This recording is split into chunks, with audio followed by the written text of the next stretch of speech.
welcome to Just Talk with Venkat on Just News. Today we have with us Dr. Yathindra Siddaramaiah, MLA, Varna constituency of Mysore. He is none other than son of former Chief Minister of Karnataka, Sri Siddaramaiah. Come, let us talk to him and get to know about his political aspirations, his career and his life. Sir, welcome to Just News, sir, and thank you for giving us this opportunity.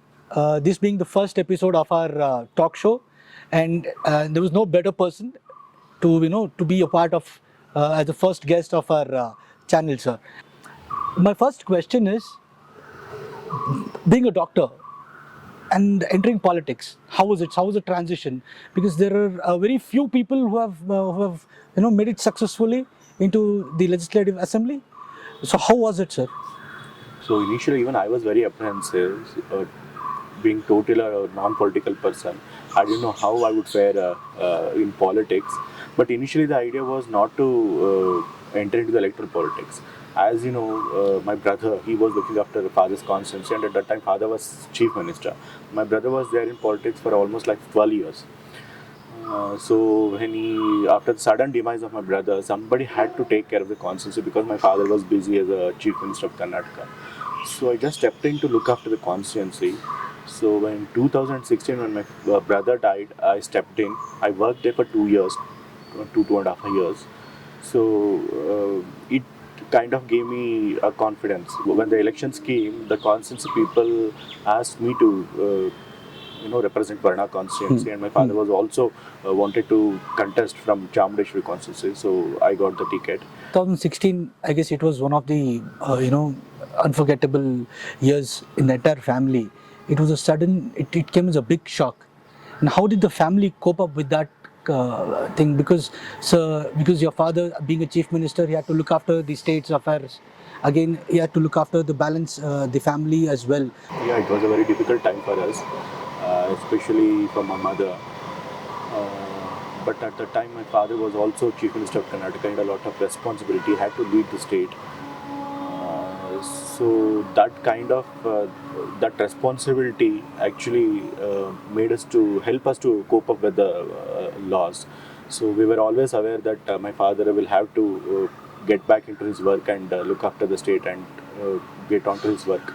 So my mother herself, after 2 days of after the death of my brother, she herself urged to my father to go back to the office and work because it's a big responsibility.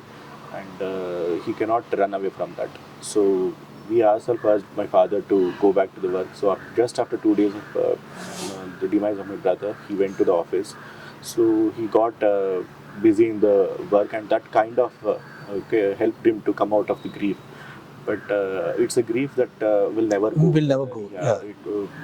We will always be. It's always it will always be a great loss to our family. Yeah, it is said in the Sanskrit. Always been hard. Yeah. That sadness will always be hard. Putra shokam nirantaram. Yeah, right. So it is going to be there.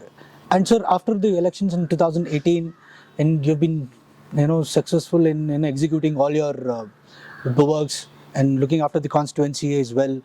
And what can we expect more from Dr. Yathindra in Varna constituency? See, my father, when he was representing Varna constituency, he was also chief minister of Karnataka. So naturally, a lot of funds flowed into the constituency. So and he had finished almost most of the development work that had to be done in the constituency. But development works is a continuous process. It cannot stop at one time. So all the roads which had built, now they are almost getting wear down now. Because of the weather conditions and all. So we have to redo the development that he has already done, and upon that we also have to improve the constituency. See, in our constituency, the biggest problem is unemployment. But we have two industrial areas, Adaknalli, Himmavu, two industrial areas are there, and a lot of companies are coming. There are a lot of vacant lands also. Still, more industries can come there. So our aim is to get more industries into that area. Create jobs there locally for the youth, and also we had planned for residential school in every Hobli that he had announced in his government itself that Karnataka will have residential schools in every Hobli. now that we have almost implemented the constancy, but we need to give better infrastructure to those things, and also we need to, since the population is growing and the number of school-going children are also increasing, we need to upgrade the colleges and schools. That work is also there, and. Yeah, yeah, of course. These are the main thing: providing jobs to the youth locally and improving the education infrastructure there. And of course, the most of our constituency is irrigated land. Irrigated Only land. few parts of Yeah. the constituency is non-irrigated. So all those irrigated lands, the channel works still need to be done in the tail ends. Those work has to be taken up. And in the water supply also, we have given drinking water supply to almost the entire of the constituency. Only two projects are left behind. Those projects were supposed to take up this term, but the government didn't approve those two projects, so it is still pending. So if those two projects are completed, then there will be will supply the drinking water to the entire constituency. So that is also done. So yeah, the Varna constituency is in good shape. Most of the development works has taken place, and it is going on also. So then, when it comes to the next elections, there is always a talk, and somewhere I've also heard you saying, or in the print saying that you're ready to forgo your constituency if your father is willing to contest from the Varna constituency. Yeah, no, that was in response to General's question. He said, if father wants to return to Varna constituency, what you would do if he had us? So I said, I'll happily forego the constituency for him. But father has not yet decided from where to contest. He's still looking for the constituency, and if he thinks that Varna is a safe constituency and that from there he has to contest this election, then I'll be more than happy to leave the constituency for him. So was it again a shocker to see Siddaramaiah sir losing from Chamundeshwari constituency, which he has represented many times? Yes. Initially, we thought Chamundeshwari people won't let father down because he had long years of relationship. And they have held his hand at the time of the he started his political career from Chamundeshwari constituency, and it is won from that constituency many times and has all lost also. And since he had done a good job as a chief minister, he had given a lot of funds to Chamundeshwari constituency also, and in general also our administration was good. He had given a lot of pro people projects, and also we were confident that father would win from Chamundeshwari constituency, but due to many political reasons he didn't win, so it came as a shock. Sir, and coming now to this particular government, there is a lot of issues that is being discussed about, be it the hijab, be it the land issues, wherein there are constant fights saying that this land belongs to the Waqf board. The BBMP is saying this is our thing, and where do you think, or why do you think this kind of issues are being coming up right now? See, the BJP's core ideology has always been that of Hindutva. And Hindutva, by its nature, it's not, I want to make it clear, it's not Hinduism, it is Hindutva. They are not working for the Hindu culture or Hindu religion, but for Hindutva. Hindutva is a political ideology, and according to their ideology, that only some people have real hold over the country, hold over the position in the country, power in the country. They think only Hindus can be first class citizens and all other religions have to be subservient to them. That's their ideology. And even when it comes to Hindu religion also, they are of the thinking that only few sections of the people are eligible to have power, to hold power, and they have to lead the country, and all other people have to follow them. That's their ideology. So because of that mindset, they can't live in harmony with other religions. So they are always constantly looking to undermine the other religions. That's the one reason. And second, BJP has not done anything in these 8 years. In these 8 years, they have not done anything good for the country.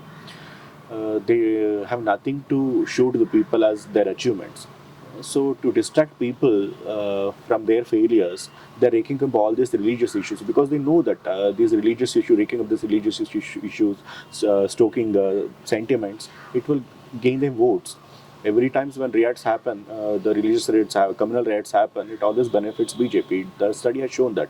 So just to get votes and to distract people away from their failures and to further their Hindutva agenda, they are doing all these things.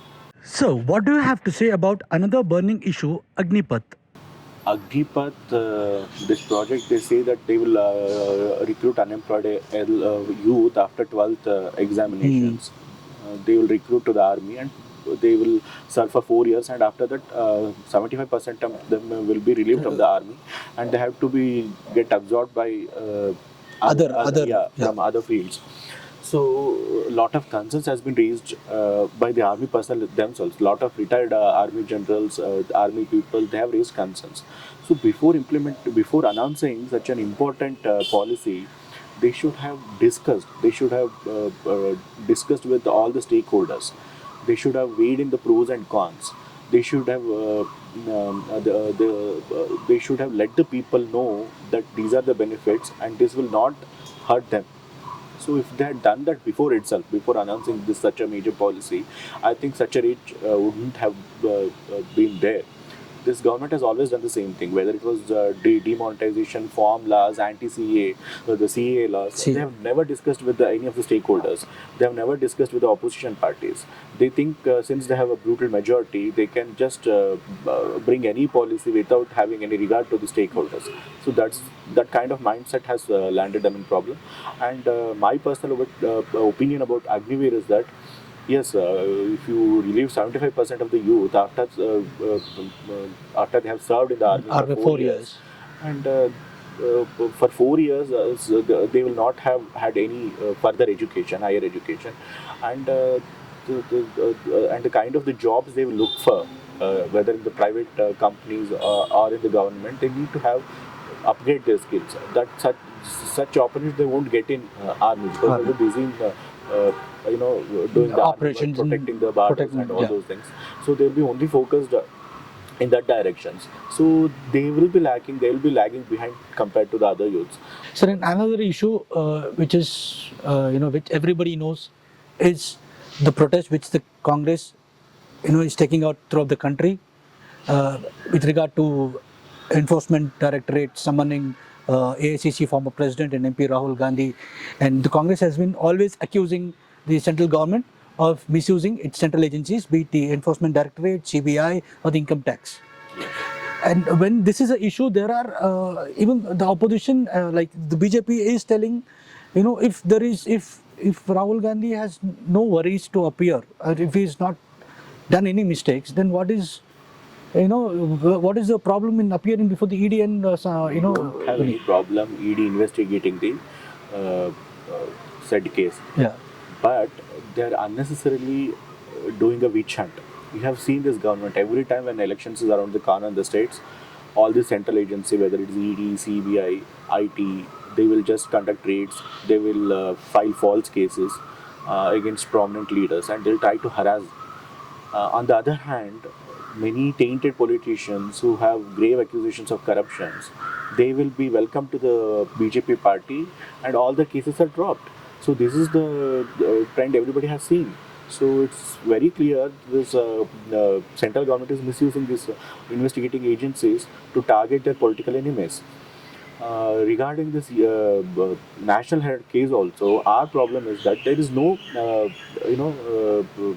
crime here. There is no case of money laundering. Many of the legal experts have said India has no jurisdiction to take up this case at all. So, and as you know, this you might be knowing the details of the case. Initially, this National Herald newspaper was it was started by Pandit Jawaharlal Nehru ji before independence in 1938 by the AJL company, Associated Journals Limited Company. It was a public limited company. And a lot of stakeholders were the... One time during around 2008, the company went into loss and it stopped publishing the National Herald. But it was Pandit Jawaharlal Nehuru's dream that this newspaper had to run. and had to be the voice of the Congress and of the progressive liberal forces. So the Congress party wanted to revive the newspaper, and that's why they had given loans to AJL also. And to recover the loans, since the party cannot run the paper itself, it set up Young India Limited, and it gave the power for that company to take over AJL and run the newspaper. And this is, as everybody is saying, it is a Section 25 company, which is a not-for-profit company. So none of the board of directors there in Young India Limited company, they can't even take salaries. They can't take dividends, share dividends. They can't sell the assets also, the so-called assets of the national art which has been transferred to Young India Limited. They cannot sell it also. So there's no case of misappropriation there. So unnecessarily they're hounding Rahul Gandhi, investigating for 30 hours and like that. So just want to paint a picture that Congress leaders are corrupt when there is no case of corruption at all there. So it's clearly a case of vendetta politics. That's what we are protesting against. Yes. Sir, and when it comes to the next assembly elections, the Congress right now is in 69. They have 69 MLAs in the assembly, and 69 plus 1 since Sharad Bachagada is also. Oh, is there? Is also a part, but since he's officially an independent MLA. Yeah, and where do you see Congress growing in the state? Do you see Congress coming back into the power in the next assembly elections? We have strong chances of coming back to power because the state government, the BJP state government here in Karnataka has failed in all fronts. In these 3 years of rule, they have not given any, pro people these things. They have only done communal riots. They have taken unnecessary issues and disturbed law and order and peace and harmony of the state. There is the economic situation of this state is in bad. The economic situation is in very bad shape. Debt is increasing. There is a lot of unemployment in the Karnataka. So because of the misrule of the state government, and also they are got embroiled in so many corruption cases. Every day there is a new scam is coming up, whether it is recruitment of sub-inspectors and other entrance exams, or of the 40% commission accusation leveled against them. So a lot of corruption issues and non-performance because of these issues, and also people still remembering the administration of previous Congress government. We had given a very good governance. We had announced a lot of pro-poor and pro-people project, the policies. So people are still remembering those. So they want the Congress government to come back. Sir, with respect to the PSI recruitment scandal, do you think the government has done enough, or the investigation is on par, or their investigation on the right path? Where do you think? There is a investigating agency which is investigating the case, but that's not enough. See, many influential people, it has come to light that they have been involved, but still they have not been questioned, or they have not been sacked from the positions of power. Since if they continue in the positions of power, they will continue exerting influence on the investigations. So the first thing the government has to do is, whoever name has been come up in the investigation, whether they are ministers or relatives of the ministers, if they are in positions of power, they have to be first sacked from the position, and they have to be arrested. But the government has not done that. So I don't think the investigation is going in a fair manner. Okay. Sir, when it comes to the next elections, on what basis, or on what projects or what programs will the Congress go in front of the people and ask for the vote? See, we will go with our previous achievement, whether it is the UPA government or Siddaramaiah's government in the state. We had, as I said, we had already given so many programs for the for all the sections of the society and for the poor people. So we'll grow with our previous achievements, and we also go with the future vision for the Karnataka. We will say to people, we will give the confidence to people that we will set right the economic situation of the state, and we will provide employment. So there are a lot of points in our manifesto.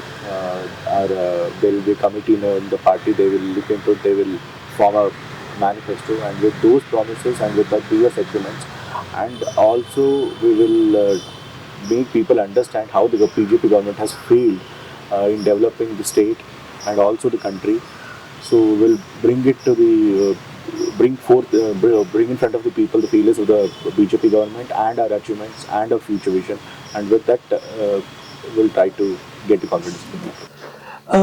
So you were talking about next elections. I know how important it is for the Congress party, and especially to Siddaramaiah sir as well. But at the same time, there are talks about within the Congress party workers about one section says Siddaramaiah sir should become the next chief minister, and the other section says D.K. Kumar sir has to become the next chief minister. There is a lot of confusion. Don't you think it creates a lot of confusion within the Congress party workers? That's not the problem only with the Congress party. All all political parties will have such different groups, and when there are so many leaders, each leader will claim for the top post. So it's a phenomenon in every political party. But when the elections comes, getting our party win will be the main goal of all our leaders. So our high command will decide, and of course, once the elections is over, the elected MLAs, they will decide who has to be their CM along with the approval of the high command. So who has to lead the campaign, that high command will decide at the right time. So we need not worry about that, and it's not such a big problem to go into the elections. So coming back to your constituency, will the people of Karnataka get to see Yathindra versus Vijendra? I don't know. Because that is one of the hot topics which is now. You should ask the BJP party who they'll be fielding Varna constituency. But as I said in previous elections also, who will be the opponent, we will fight, because every party has a right to field their own candidate into the elections. But whoever will be our the opponents, we will fight them, and we are confident of winning Varna constituency because we have done very good work in Varna constituency, and we have won the confidence of the people. So we are confident of winning Varna constituency. Sir, apart from politics, apart from your busy schedule, how do you make time to spend the family time, or what do you do to bring down your stress and all this To be honest, working with people is not so much of a stress. So it doesn't stress me out that much. Working with people, go touring in constituency. So, but whenever I get time, I try to watch TV, watch some movies, read some books. Though my reading habit has come down a little bit now. Read some books, watch movies, listen to music. These are the part-time. Do you discuss a lot of things with your father, sir? Like apart from politics, other things? Apart from politics, yeah, we will talk about general stuff about the house. That's all. Like do you see that do you discuss with him like I watched this movie? Why don't you go and watch those kind of movies? Mostly won't discuss movies. Or like any such kind. About the about the family, about any work in the house. These are the things we'll discuss. Suppose if there is a function, relative function, where we have to go, and about what our relatives have said, what their conditions are. Those things we will discuss. That's all. Other than that, he doesn't discuss much about movies, books, and all. Yeah, and more than that, he doesn't get much time to spend time with family also. Or like almost like every day he will have some other functions or some going functions to attend, or so somewhere he'll be going. So very little time we get to spend with him. Do you really miss practicing medicine now, or are you like do you make some time to? No, I don't really miss it actually, because this opportunity of serving people, it's a privilege actually. Not everybody will get it. So when I transitioned from medical field to the politics, I was not sure of taking up the politics, whether I can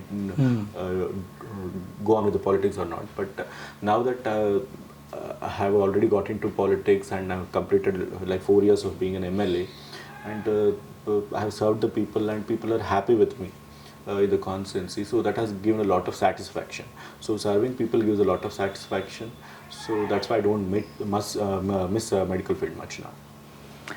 Thank you so much, sir. Thank you for your time. Thank you for giving us this opportunity, to interview you. And this being our first episode, we hope that we continue to do a lot many episodes and introduce people to young journalists and young entrepreneurs, young politicians who have made a successful career in